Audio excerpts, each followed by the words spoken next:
김정은이가요, 이북의 김정은이가 외국에서 들어오는 대사를 만나서 접견을 했어요. 그런데 그 외국에서 들어오는 대사가 비행기를 탔는데 비행기 옆자리에, 자기 대사 옆자리에 마라리아 균을 보균한 사람을 모르고 같이 앉아서 마라리아 균을 전가받았어요, 대사가. 그래서 김정은이 만나서 인사하는데 그 마라리아 균, 눈으로 잘 보이지 아니하는 마라리아 균이 김정은이에게 전가가 됐어요. 그래서 열병으로 앓다가 김정은이가 죽어버리니까 대한민국에 놀라운 역사가 일어나기 시작했어요. 남북 통일이 됐어요. 이북으로 막 목사님들이 가서 복음을 전하는 놀라운 역사가 나타났어요. 한번 상상을 해본 겁니다. 여기에서 우리들은 마라리아 균이라고 하는 것이 눈으로 보이지 않지만, 눈으로 보이지 아니하는 하나의 균이 한 나라의 역사를 바꾸어 놓고 한 지역의 상황의 대변형을 일으킨다는 것. 그런데 많은 사람들은 그 우연히 어떻게 마라리아 균이 들어가서 그렇게 됐다. 대한민국의 정치적인 대변혁은 하나님이 하시는 거지만은 마라리아 균까지 하나님이 하실까? 이런 생각을 하거든요. 왜 이 얘기를 하느냐면, 우리의 공부라고 하는 것은 단순 논법에 의한 공부가 아닙니다. 뭐 목사님들 다 느끼셨겠지만 오늘 지금 강의를 들어도 1년 반 전에 처음 개론 공부할 때 그 내용이 어렴풋이나마 쫙 연결이 돼서 그 줄기를 타고 오늘 강의를 들어야 이 강의가 손쉽게 잘 정리가 된다. 목사님들이 저한테 목사님 어떻게 이렇게 깨달으셨습니까? 하고 학교 다닐 때 어떻게 하셨습니까? 하고 묻는 분들이 들어있어요. 근데 그것도 하나님께서 그런 생각을 주신 것 같아요. 교수가 강의를 하면 강의하는 그 내용에 빠져들기를 알아요, 제가. 저 교수가 저 강의를 하면, 예를 들면 김정은이가 마라리아에 걸려서 죽었다. 그러면 왜 마라리아에 왜 걸렸는가? 대사를 만났다. 대사를 만났는데 왜 걸렸나? 비행기 타고 오다가 옆 사람의 우려부터 마라리아 균을 전가받았다. 이런 과정이 연역적으로, 귀납적으로, 이렇게, 귀납적이죠. 귀납적으로 생각을 하게 하는 가장 큰 원인이 뭘까?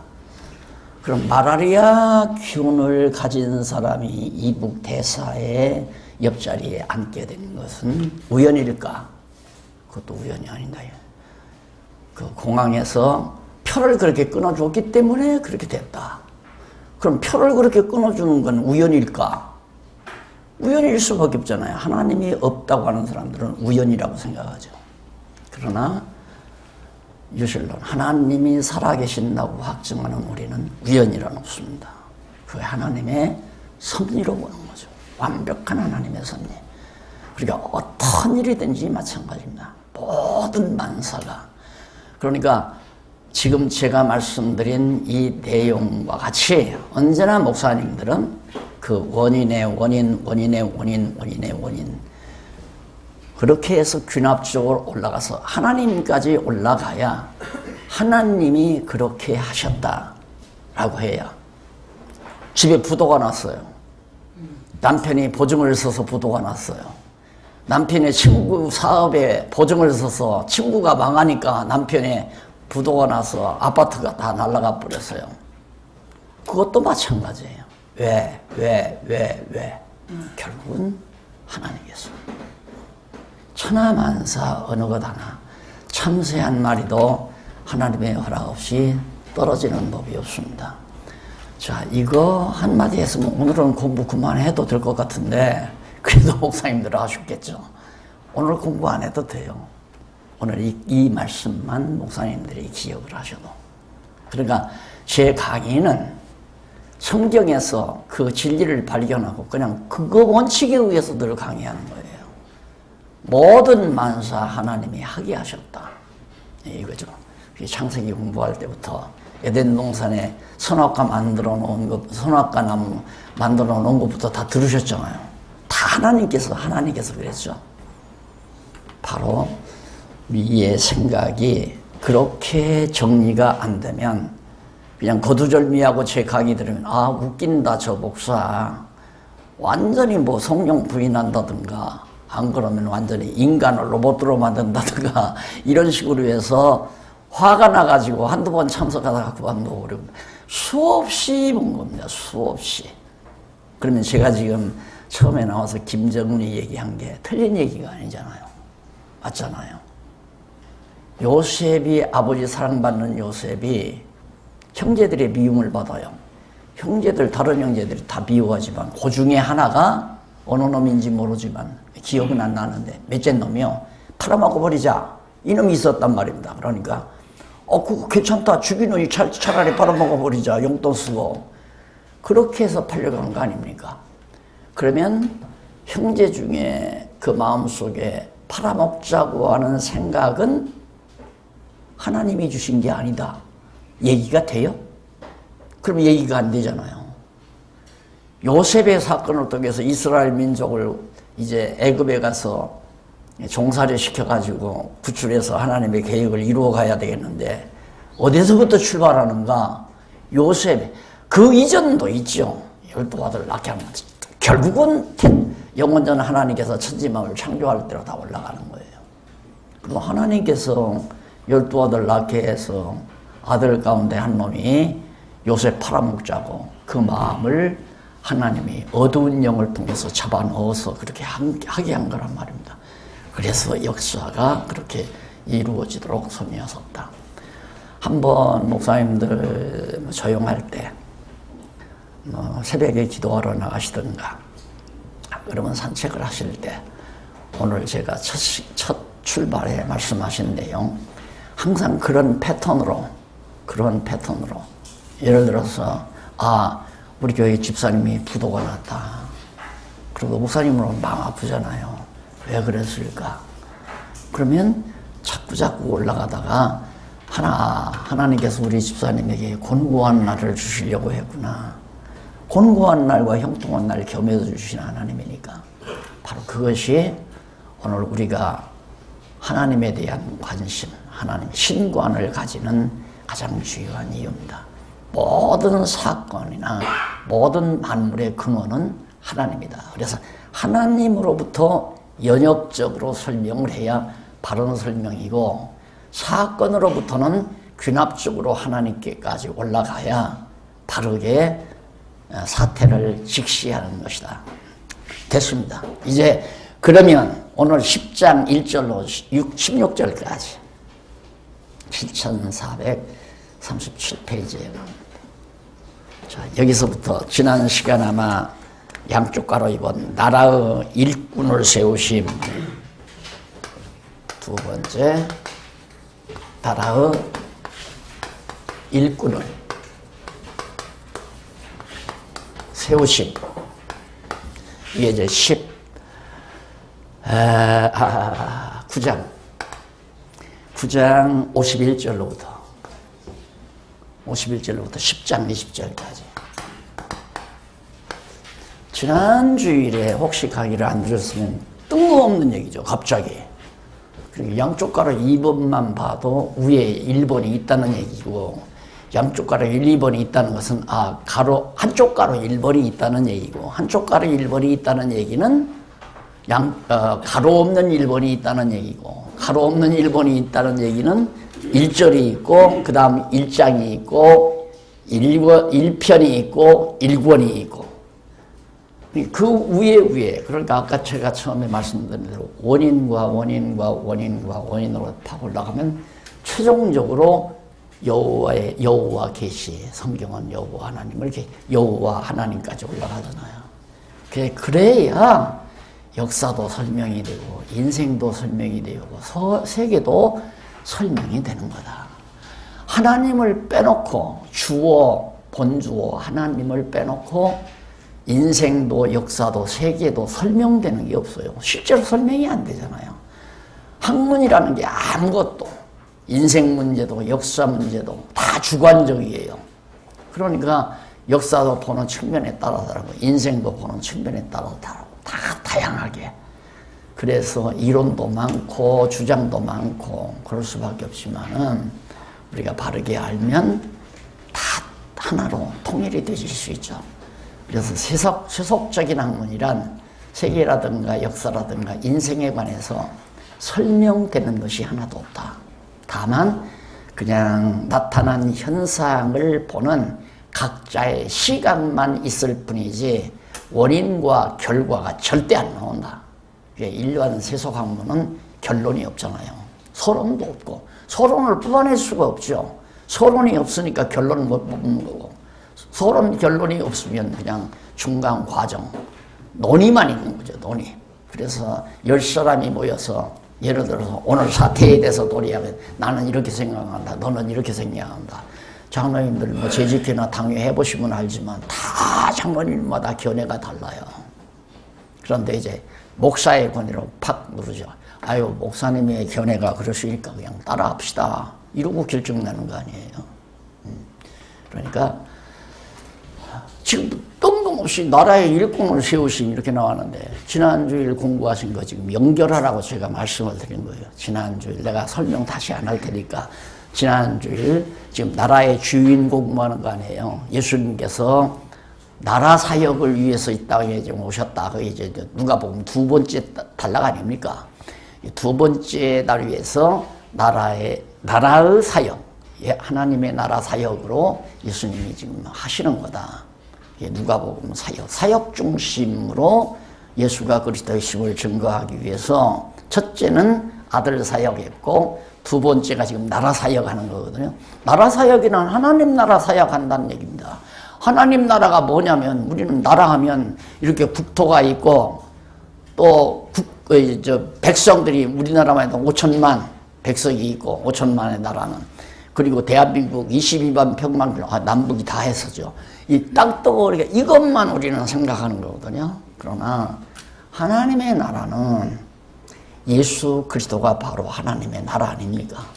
그래서 머리가 되시고 몸으로 이루어진 하나님의 그 나라. 그래서 천국 하나님의 나라가 가까이 왔다는 말은 예수님이 가까이 왔다. 메시아가 가까이 왔다 그 말이거든요. 그러니까 나라로 오셨으니까 나라 사역을 하셔야 될 거 아니에요. 그래서 나라 사역 가운데 일꾼들을 나라의 주인임을 자기가 내가 나라 주인이다. 내가 왕이다. 봐라. 내가 막 귀신도 귀신을 명령하니까 복종하고 나가지 않는 내가 왕이니까 그렇다. 이거 나라와 주권자니까. 그리고 두 번째가 이제 내가 나라의 주인이기 때문에 내 나라 일꾼을 내가 세운다. 기억나죠 이제? 지난 마지막 시간에 우리 현재 하나님의 나라 교회 일꾼을 누가 세워요? 당회가 세워요. 당회가 세워서 당회가 세우는 게 아니라 이제 성도들이 투표를 해서 뽑아가지고 3분의 2 이상 나온 사람, 그 사람 이제 당회가 뽑아서 시험 봐가지고, 그 다음 노예에서 가서 노예에서 시험 받고, 장로는. 목사는 이제 강사고시 총회에서 보고, 그 다음 노예에서 목사고시 보고, 그렇게 해서 노예원들이 와서 안수해서 목사 세우잖아요. 성경에 그런 게 없어요. 하나님 나라 일꾼을 하나님이 세워야지. 그래서 이렇게 생각하면 됩니다. 이 하나님 나라 이 주인이 이제 왕이 예수 그리스도인데 예수 그리스도가 필요한 일꾼을 성령 감동을 통해서 갑이라는 사람에게 사명을 주어요. 은사를 주어요. 은사를 주니까 이 사람은 은사를 받아가지고 무슨 은사? 장로 은사를 받은 거예요. 장로 은사를 받았는데 이 사람은 나와서 신앙생활하면서 하나님 말씀 자꾸 먹고 장성하다 보니까 와서 교회 와 보면 야, 저 어린애들이 좋은 교실이 없어가지고 저렇게 정말 비좁은 틈 화분에서 나 같은 경우도 처음 교회 개척할 때 장소가 없으니까 차 안에서 봉고버스 안에서 분방 공부를 한 반을 시켜요. 그럴 수밖에 없잖아요. 공간이 없으니까. 어린애들을 좀 좋은 환경에서 잘 하나님 말씀으로 양육했으면 하는데 자꾸 마음에 이 뜨거움이 와요. 이 갑이라는 사람에게. 그러니까 이 사람이 있다가 안 되겠다. 시골에 내가 농사 짓다가 올라왔던 노란떼기 팔아서 그걸로 내가 교회 유치원 교실 한 칸 지어야 되겠다. 이런 감동이 온다 이 말입니다. 그럼 그 양반이 그 턱 팔아다가 예를 들어서 유치원 교실 하나 지어서 이 안에서 애기들 좀 잘 기르라고 후원자 역할을 하는 거예요. 그게 뭐냐? 장로 역할 지금 하는 거예요. 그 사람은 소리 집사인데 이 일은 장로 역할을 한다 이 말입니다. 그러니까 모든 성도들에게 존경도 받고 인정도 받아요. 자, 그러니까 성경에 보면 선한 증거가 있는 자라야 된다 그런 게 나오잖아요. 그럼 예를 선한 증거 아니에요. 이런 자들을 기존에 이제 주님께서 세워놓은 장로님들이 있잖아요. 장로가 둘이라든가 다섯이라든가 있어요. 이분들이 당신도 우리 동역자다 하고 그냥 영접해 드리는 거란 말입니다. 그러니까 예수님께서 성령 감동으로 세워놓은 장로죠. 그러나 행정적으로는 장로가 아니잖아요. 그러니까 당연히 장로님들이 저분은 참 훌륭한 우리의 동역자다. 그래서 받아들이는 절차가 바로 뭐 장로님들이 안수를 한다거나 뭐 또 시험을 또 본다거나 시험 보라고 그랬으니까 장로님들이 당회에서 시험을 봐가지고 그 다음 당신도 우리가 하자 없는 우리의 동역자다. 그러니까 주님께서 세워놓은 일꾼을 받아들이는 거지 우리가 세워서 주님들어 쓰라고 하는 말이 아니다 그 말이에요.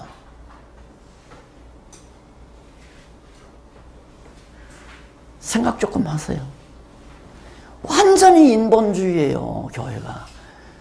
우리들이 세워서 주님 쓰십시오 하고 하니까 주님이 이미 사명을 주지 않은 사람 쓰시라고 하니까 딱 장로로 해놓으니까 이 장로가 일단 장로가 되면 어쩔 거냐 이제는. 내가 기회를 보는 거죠.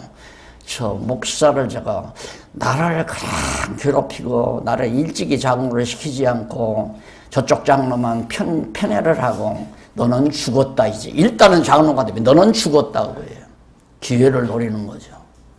그래서 기회가 오면 가차없이 목사 내쫓고 목사 비난하고 그렇게 해서 교회가 난리가 나고.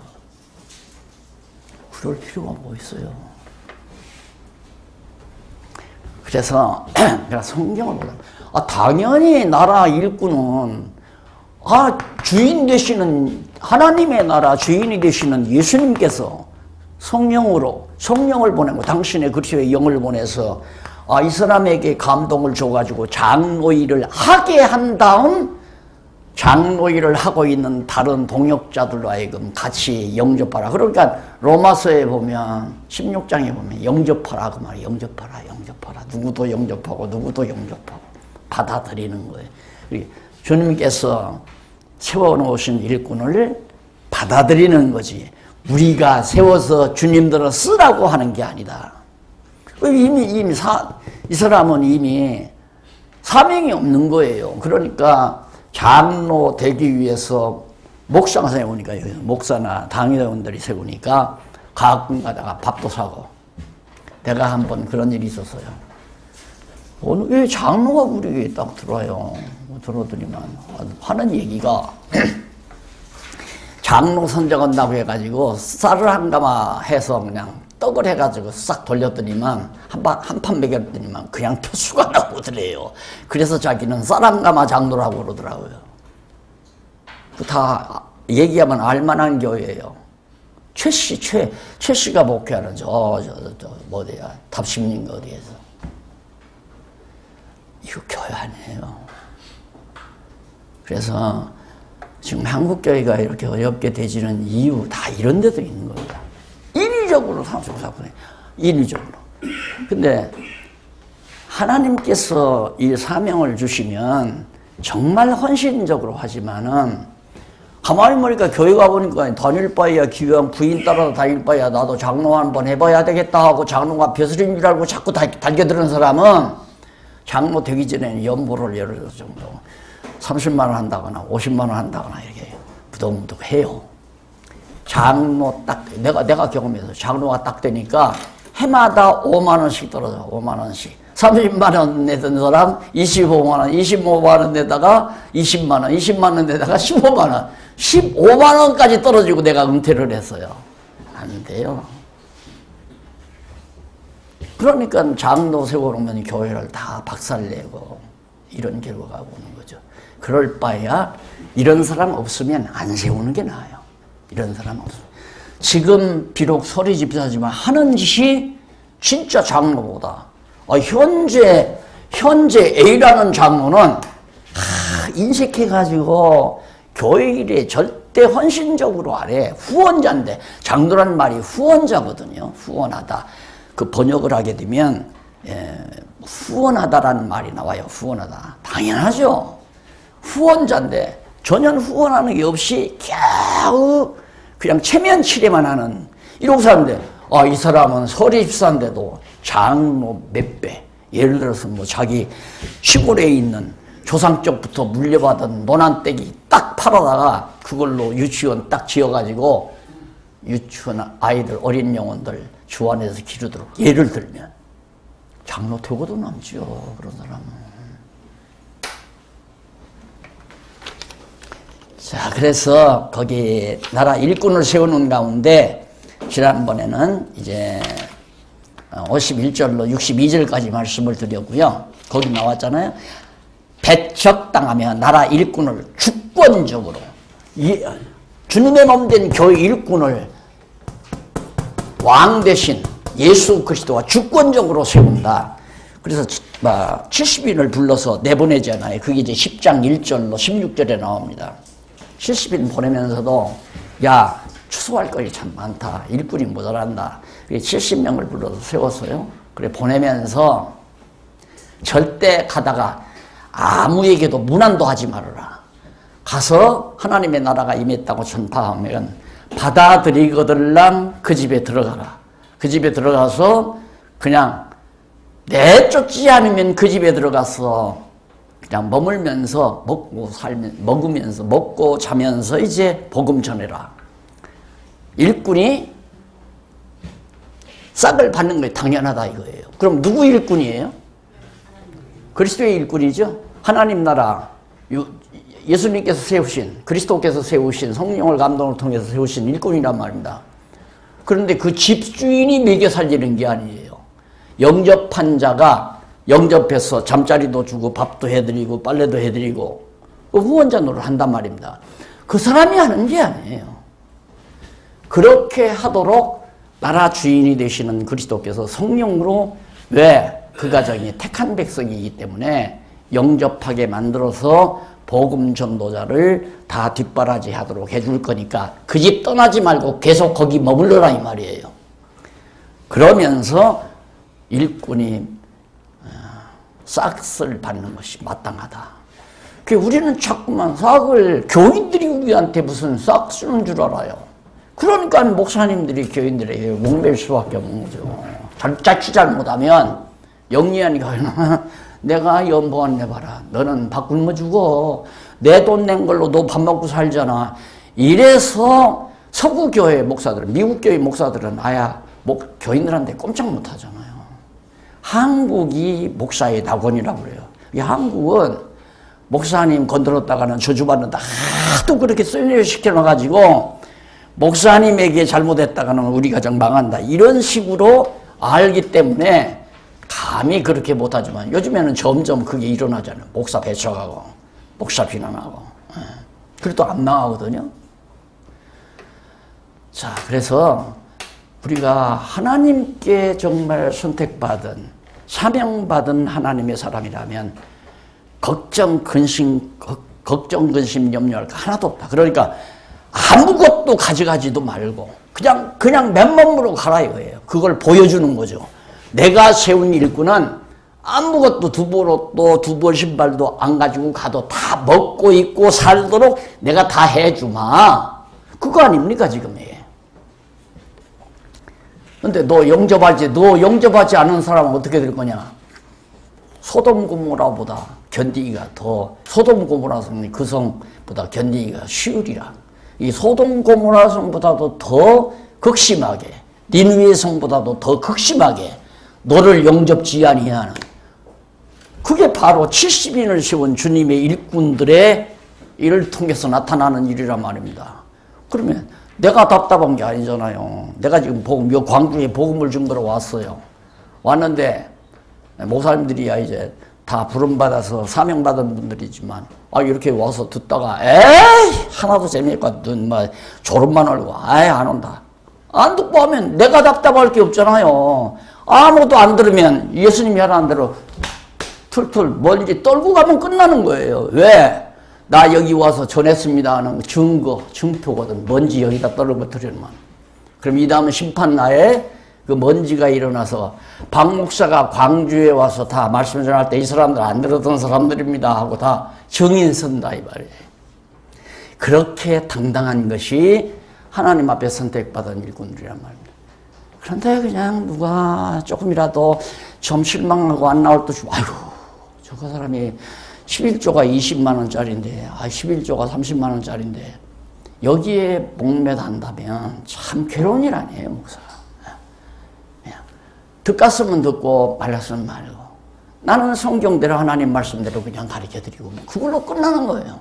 그 다음 책임은 이 주인이 나라의 하나님 나라 주인 되시는 그리스도가 하나님께서 지시는 거고 나 먹고 살고 정말 다 생활하고 하는 거 아까도 말했지만 보이지 아니하는 세균 하나도 하나님이 다 좌지우지하는데 어떻게 하나님께서 주신 사명자 은사를 주실 때는 그 은사를 감당할 수 있도록 하나님께서 다 그때그때마다 책임을 제가 살면서 죄송합니다. 이 진도가 좀 나가야 하는데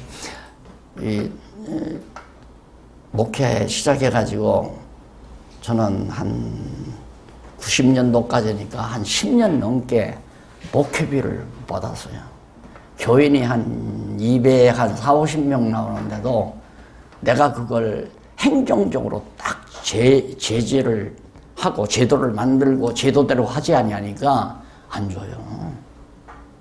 그 안 주는 걸 내가 달라고 성경에 보면 달라는 데가 없잖아요. 그게 달라고도 못하고 안 주면 뭐 알지 뭐. 그리고 나가서 이제 벌어보고 살았단 말이에요. 한 푼 두 푼 주워다가 애기들을 나눴는데 집사람에게 갖다 주면 그걸로 이제 연탄 사고 김치 담고 해서 살림을 하는데 오죽하겠어요. 근데 한 번은 보니까 교인 중에 뭐 보험을 하는 양반이 와서 얼마나 사모님에서 간교하게 그랬는지 이 양반이 대학 입학 보험이라든가 애기들이 이제 요만한 건 놔놓고 그거 대학 입학 보험을 들어놨다는 거예요. 당신 나가봐. 애들이 쌍할 수는 없고 나가서 공원 가가지고 여보 당신 애들에게 당장 보면 대학 입학금이 급한 게 아니라 잘 먹이는 게 급해.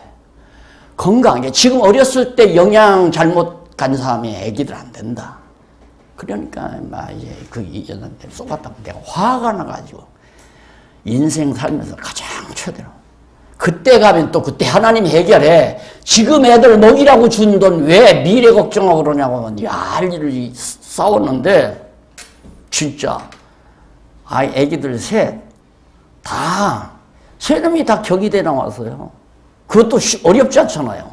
쉽지 않잖아요. 똑같이 과외 하나 한 번 안 시키고 무사히 나와서 다 뭐 시집가고 직장 잡고 지금 저 외국인 회사에 하나 다녀서 지금 호주에서 지금 근무하고 있고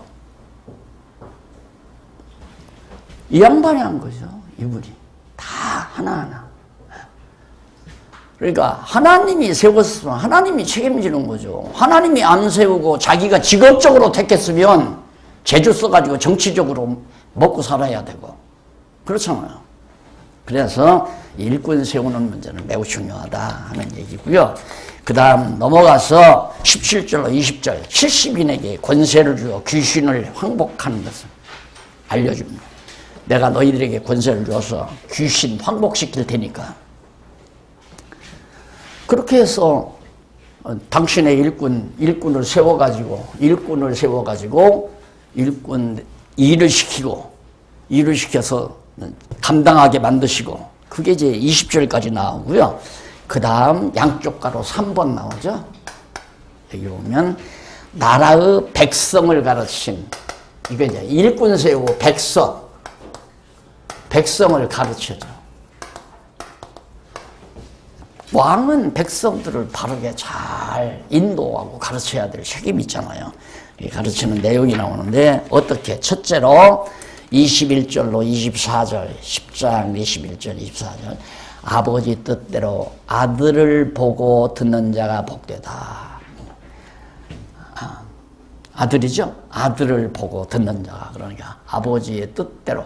아들은 뭐냐면 예수님이 아들 아니에요. 그러니까 여기 백성들을 가리키는데, 하나님의 아들이 하나님 나라, 하나님의 나라는 아들이 이제 유업으로 받은 거 아니에요. 그러니까 예수 그리스도를 보고 그 그리스도가 왕이신, 하나님 나라의 왕이 되신 예수 그리스도의 말씀을 듣는 자가 복되다. 근데 어떻게? 하나님의 뜻대로. 그러니까 듣고 안 듣고 하는 것은 하나님의 뜻에 달려 있어요. 우리 이제 물론 박 목사님에게도 그 간곡한 마음을 주신 분이 하나님이지만, 그냥 공부하다가 그만두신 분들 보면 박윤민 목사님들 안타까워하고 그런 모습 볼 때마다 참 저 마음도 하나님이 저렇게 주시고, 근데 그 마음도 주시지만 공부하다가 그만두고 싶은 마음도 주는 거란 말입니다. 그렇잖아요. 오늘 공부하기 싫은 마음도 하나님이 주시고, 공부하고 싶은 마음도 하나님이 주시는 거예요. 그러면 공부하고 싶은 마음을 주는 것은 하나님의 뜻대로 빨리 살아가게 하기 위한 하나님의 섭리고, 공부하기 싫은 게으른 마음을 주시는 것은 좀 더 뱅글뱅글 돌아라 하는, 하나님께서 더 돌게 하시려는 하나님의 뜻이고, 그렇잖아요. 그러니까 결국은 하나님의 뜻대로 믿을 자는 믿고, 안 믿을 자는 안 믿고, 공부할 사람은 공부하고, 안 할 사람은 안 하고, 그게 하나님의 뜻대로 그렇게 되기 때문에 아들을 보고 듣는 자도 아무도, 그러니까 복받을 자가 아무나 복받는 게 아니다. 하나님의 뜻대로, 정하신 뜻대로 복받을 자는 하나님의 나라를 영접하고, 그러지 못할 자는 영접지 아니하고, 이런 얘기를 지금 가르쳐 주는 겁니다. 그 다음 25절로 27절에 보면 영생 방법을 묻는 자에게 강도 만난 자의 비유로 가르쳐 주는 내용이 나오죠. 한 사람이 있다가 내가 어떻게 해야 영생을 얻느냐고 와서 묻잖아요. 이렇게 물을 때 예수님께서 말씀하시기를 율법에 뭐라고 했느냐. 그러니까 그 사람이 말하기를 내 마음을 다하고 성품을 다하여 하나님에 다하여 힘을 다하여 뜻을 다하고 주 너희 하나님을 사랑하고 또한 내 이웃을 내 몸과 같이 사랑하라 했습니다. 그러니까 28절 예수께서 이르되 네 대답이 옳도다. 이를 행하라. 그러면 살리라. 그러니까 나 그거 다 행했는데요. 이 사람이 하는 말이 참 옳게 보이려고 예수님께 자기를 자랑하기 위해서 나 그거 다 그렇게 하고 삽니다. 그러니까 예수님께서 그러고 하는 얘기가 그러면 내 이웃이 누굽니까? 하고 그 사람이 물으니까 예수께서 이제 이웃에 대해서 사마리아 사람 불안당 만난 사마리아 사람 얘기를 다 하잖아요. 다 아시다시피. 그러니까 결국은 사마리아 사람이 불안당 만난 사람 만나가지고 가서 조박에다가 옮겨줘가지고 그 사람을 낫게 했다. 뭐 이런 비유를 들어주면서 얘기하면서 네 의견에는 36절 네 의견에는 이 세 사람 중에 레위인 사마리아 사람 등등해서 세 사람 중에 누가 강도 만난 사람의 이웃이 되겠느냐. 그러니까 자비를 베푼 자니이다. 예수께서 가로되 가서 너도 이와 같이 하라. 자비를 베푼 자. 그게 불안당 만난 사람, 내 이웃을 내 몸같이 사랑하라 하면 불안당 만난 사람을 갖다가 이렇게 뭐 돌봐준 사람이니까 너도 가서 그렇게 해라. 바로 백성을 가르쳐 주는 거죠. 자, 그 다음에 이제 넘어가서 하나님 나라 백성은 말씀을 듣는 것이 좋은 것을 알려줍니다. 그러니까 박 목사님 오늘 가실 거들랑 사모님하고 박 목사님이 강의하면서 이 얘기 하더라고 하면서 말씀을 하세요. 우리 사모님이 일찍 나오셔서 그냥 차 챙기고 다과 챙기고 하면서 오늘도 이 생각을 했어요. 마르다와 마리아 한 가지라도 좋으니까 내 동생 마리아가 더 좋은 일, 말씀 듣는 자가 더 좋은 걸 택하는 거죠. 예. 뭐 그냥 여러 가지 거 챙길 거 없이 차 한 잔이면 끝나는 걸 그냥 일찍 나오셔서 그냥 닦고 쓸고 하시면서 저 간식도 다 챙기시고 차도 챙길 때 참 마르다 같은 형태인데 마르다보다는 마리아가 더 좋은 일을 택했다고 예수님이 그랬는데 더 좋은 거 좀 택했으면 좋겠다. 그래서 오늘은 사모님을 붙들고 내가 직접 얘기하려다가 또 목사님 보면 또 이상하게 생각할까 봐서 얘기를 안 했어요. 하세요. 내 말 안 들어요. 그래서 다음 학기부터는 우리 사모님 더 좋은 거 택했으면 좋겠다 싶은 생각. 그 얘기예요 지금. 말씀 듣는 게 최고죠. 하나님 말씀 공부하는 것이 최고란 말입니다. 육신의 양심도 반찬 하나를 더 만들고 덜 만들고 예수 대접한다고 어린이는 막 부지런히 땀 삘삘 흘리면서 음식물 마련하고 하는데 동생이 넣으면 예수님 옆에 앉아서 딱 다소곳이 앉아서 얘기하니까 얼마나 열불 났겠어요. 그러니까 질투가 나가지고 언니가 있다가 예수님 그 동생 좀 언니 도와주라고 얘기하면 안 돼요? 이런 식이죠. 그러니까 예수님 답변은 가만 놔둬라. 너보다는 동생이 더 좋은 거 택했다 그 얘기 아닙니까?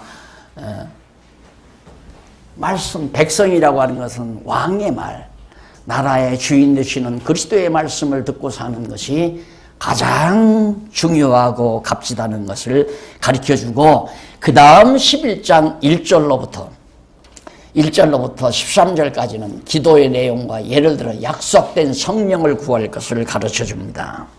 자, 다 아시다시피 예수께서 한 곳에서 기도하시고 마치심에 제자 중 하나가 여짜오되 주여 요한이 자기 제자들에게 기도를 가르친 것 같이 우리에게도 가르쳐 주십시오. 그러니까 주기도문 가르쳐 줬잖아요.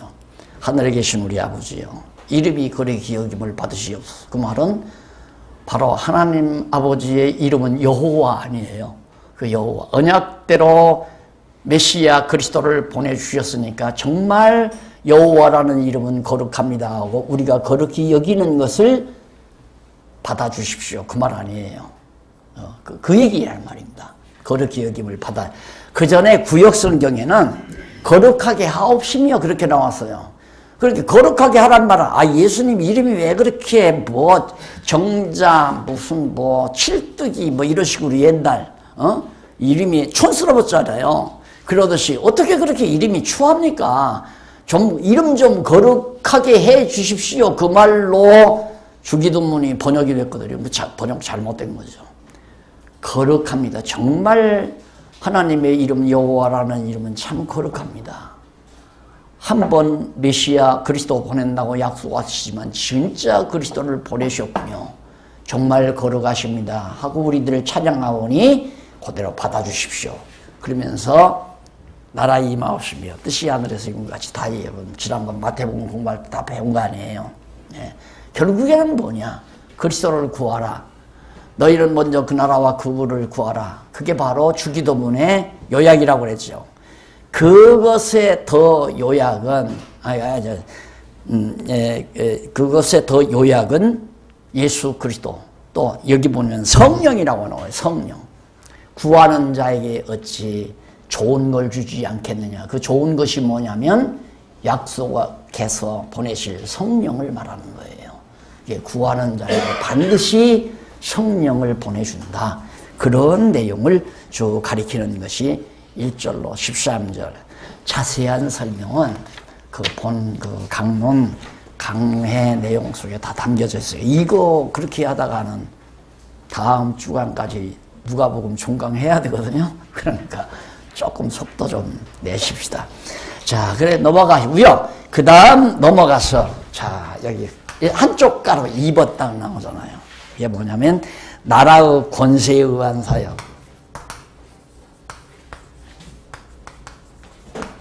권세에 의한 사역. 그리스도의 권세에 의해서 역사를 사역을 해요. 예수님께서. 그런 내용이 12장 48절까지 나옵니다. 11장 14절로부터. 자, 그럼 먼저 여기서 양쪽 가로 1번에 넘어가서 11장 14절 54절 나오는데 나라의 대적을 책망합니다. 대적을 책망함. 그것이 54절까지 나와요. 자, 그러면 책망하는 내용을 어떻게 책망하는가 보십시다. 당연히 권세가 있으니까 책망을 하잖아요. 권세가 없으면 어떻게 대적들을 책망을 해요? 이만 하나님의 나라를 반대하는 자의 나중 형편을 경고합니다. 너희들 이만 정말 하나님 나라로 오신 예수 그리스도를 반대하고 반역하는 행위들, 그런 자들이 나중 형편이 어떻게 되지는가, 그 형편에 따라서 이제 경고하는 내용이 나오는데, 자, 거기 이쪽 55페이지, 7455페이지 중간 조금만 미쳐보면 21절로 28절 나옵니다. 줄바꾼 데 보면 예수께서 강한 자가 이기는 예를 들어 반대하는 자의 나중 형편에 대해 경고함으로 증거하는 겁니다. 자, 있던 것도 그 소유가 안전해야 돼. 더 강한 자가 와서 저를 이길 때에는 저의 믿던 무장을 빼앗고 저의 재물을 나누느니라. 이런 강한 사탄이 지배하는 세상 모든 것을 더 강한 나라에서 사탄을 멸하실 때에 모두 빼앗긴다는 거. 그러니까 일단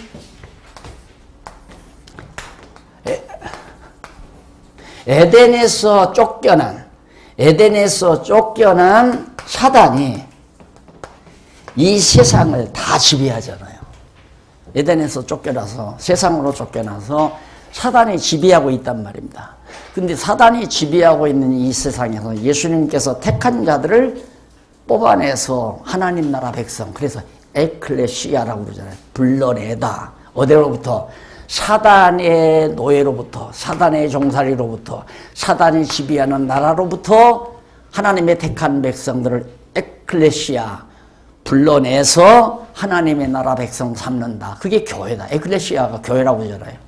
이렇게 불러내서 하는데 이 사단이 이 세상과 다 정복한다 이거예요. 그러나 마지막 날 예수 그리스도에게 나라의 권세를 가지고 있는 자가 다 사단이 가지고 있는 거 다 뺏어버리고 만다. 그 내용을 지금 여기서 설명하고 있는 내용입니다. 그 다음 29절로 36절 보면 표적을 구하며 회개치 않는 악한 세대를 정죄하는 책망입니다. 계속 얘기했지만 표적을 구하는 자는 악하고 없는 세대가 표적을 구한다. 그러면서 예수님께서 이제 책망하는 그런 내용이. 그래가지고 거기 보면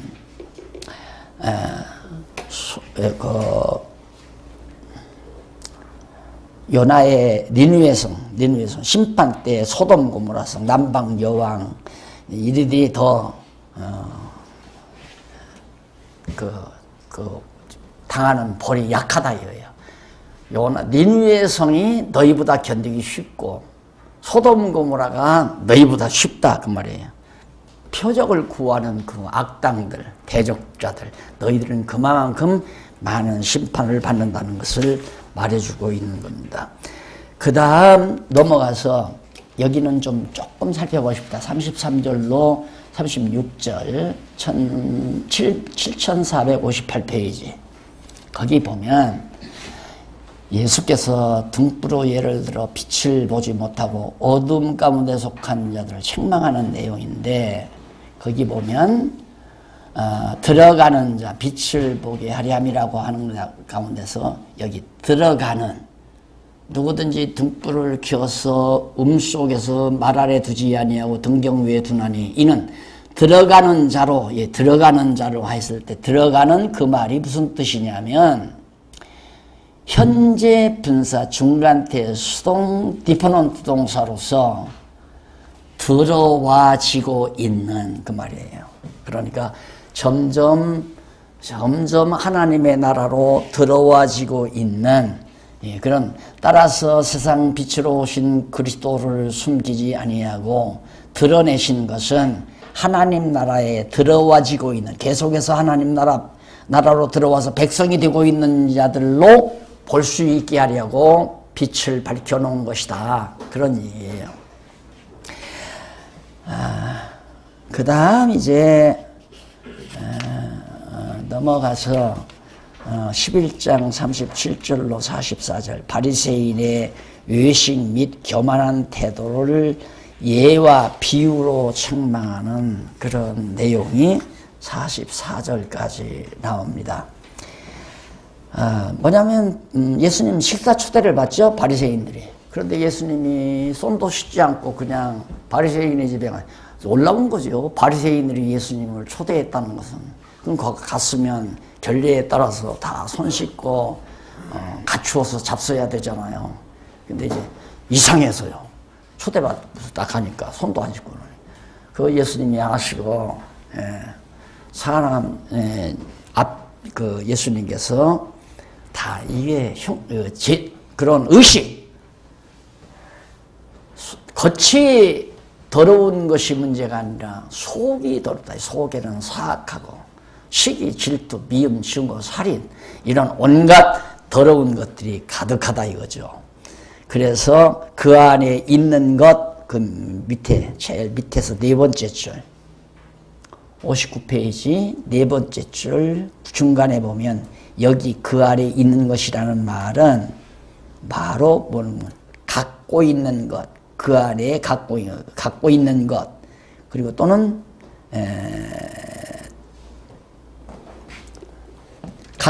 갖고 있는 것이란 말이에요.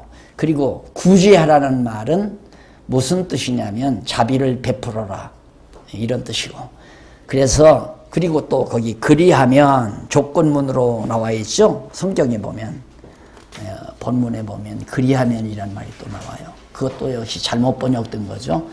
7459페이지 성경 본문 위에서 세 번째 줄 중간에 딱 보면 구제하라 그리하면 이렇게 나와요. 네가 구제를 하면 모든 것이 너희에게 깨끗하여지리라. 구제하면 구제하는 선행으로 내가 깨끗해지는구나. 그럼 예수 그리스도의 십자가의 보혈이 아무 필요가 없는 거죠. 보혈의 공로가. 그래서 이것도 번역이 잘못된 건데 바르게 번역하면 이렇습니다. 넘어가서 바르게 번역하면 7460페이지 위에서부터 한번 보십시다. 그리하면이라고 하는 그 말을 대등접속사인 카이 거기 나오죠. 제일 위에 앞부분에 보면 카이 헬라말로 카이라고 하는데 이는 그리하면이라는 뜻이 전혀 없어요. 그리고 그러므로 역시 또는 뭐뭐까지 그 위에 뭐 이런 등의 뜻으로는 번역이 가능하지만 그리하면이라고 하는 조건 접속사로는 번역을 해서는 안 되는 단어인데 그걸 자꾸만 이런 식으로 번역을 해서 로만 캐토릭의 공로주의를 정당화하려는 아주 못된 어두운 세력의 계략이 이런 번역 과정에서도 자주자주 나타납니다. 이런 것들을 바르게 색출해내는 것이 아마 오늘 우리들의 사명이 아닌가 싶어요. 그래서 따라서 두 번째 줄 중간에 보면 이제 제가 나름대로 번역한 겁니다. 성경 그 본문대로. 따라서 본문은 보라 깨끗한 모든 것이 너희에게 있으므로, 그러니까 손 안 씻었다고 해서 입으로 들어가는 것이 더러운 게 아니다. 입으로 들어가는 물질은 깨끗하다. 그러나 너희 속에 있는 시기, 질투, 미움, 음란, 탐욕 이런 것들이 다 더러운 것이다. 그러면서 깨끗한 것, 예, 깨끗한 모든 것이 너희에게 있으므로 다 백성들고 착취해가지고 돈 많이 가지고 있어요. 재물을 많이 가지고 있으므로 오히려 갖고 있는 그 재물, 그것이요. 갖고 있는 것으로 재물로 자비를 베풀어. 구제 사업을 해라 이 말이야. 베풀어라. 곧 번역된다. 그렇게 번역돼요. 다시 말하면 예수께서 바리새인에게 그 마음속에 있는 탐욕과 악독과 같은 더러운 것을 버리고 지금 가지고 있는 깨끗한 재물로 자비를 베풀라고 명하시는 것이다.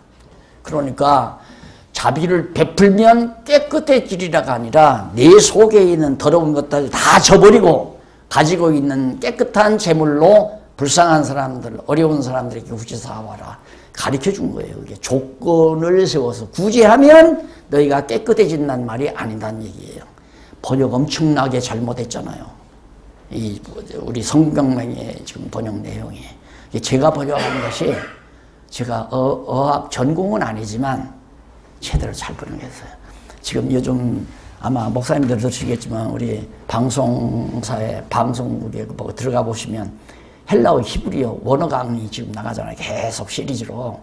대단한 실력가예요. 원어.